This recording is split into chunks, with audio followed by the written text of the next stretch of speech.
Madam নিজেই চাইবেন যে আমার অসুস্থতার কি আছে, আগে ইলেকশন করো, দেশের মানুষের অধিকার ফিরিয়ে দাও।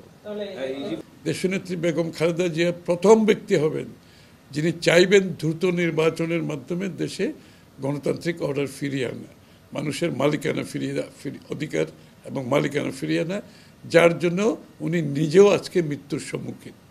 এই আন্দোলনের কারণে উনি এই ত্যাগের মাধ্যমে উনি জেল খেটে আজকে নিজে জীবন মৃত্যুর সাথে লড়ছেন।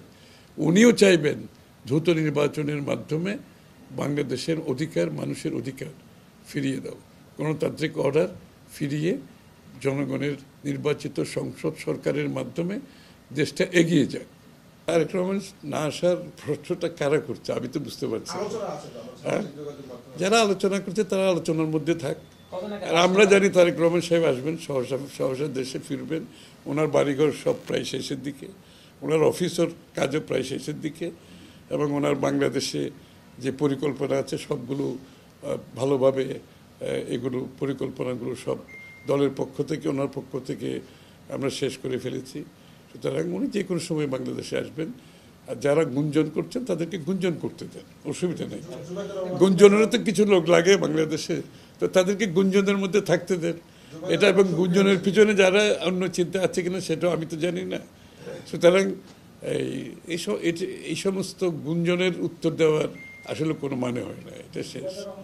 আমরা জানি যে তারেক রহমান সাহেব দলের নেতৃত্বে আছেন, উনি দেশে ফিরে আমাদের নির্বাচনী নেতৃত্ব দেবেন। আশা করি জনগণের আমরা যদি সমর্থন পাই, আগামী দিনে বিএনপি যদি সরকার গঠন করে উনি ওনার নেতৃত্বে মন্ত্রিসভা গঠন হবে, দেশকে সামনের দিকে এগিয়ে নিয়ে যাওয়ার যে বিরাট প্রত্যাশা আকাঙ্ক্ষা আছে সেটা আমরা পূরণ করতে পারব।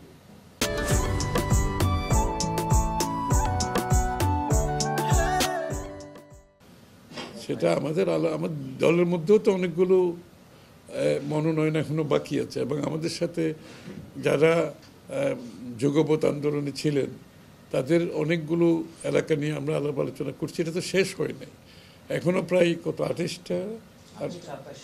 27-28টা মনোনয়ন তো বাকি আছে। সুতরাং আমাদের আলাপ আলোচনা জোটের সাথে তো শেষ হয় নাই, আলাপ আলোচনা চলছে। এখানে একটা বিষয় মনে রাখতে হবে, এটা নির্বাচন, এখানে হার জিতের বিষয়, মাঝামাঝি কিছু নাই। কিন্তু আপনি জিতবেন না হারবেন, এবং হার জিতের উপর নির্ভর করছে আগামী দিনে আপনার সংসদে যাওয়া, সরকার গঠন করা।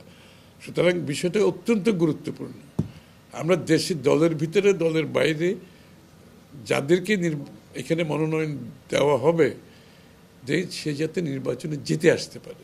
তো এই বিষয়গুলো তো বিবেচনা আমাদের দলের মধ্যে যেভাবে বিবেচনা হচ্ছে, আমাদের সাথে যারা যুগপৎ আন্দোলন হচ্ছে তাদের বিষয়গুলো বিবেচনা করা হচ্ছে। তার মাধ্যমে এটা সিদ্ধান্ত আসা হবে, এবং আমরা চেষ্টা করছি যত তাড়াতাড়ি এটা শেষ করা যায়।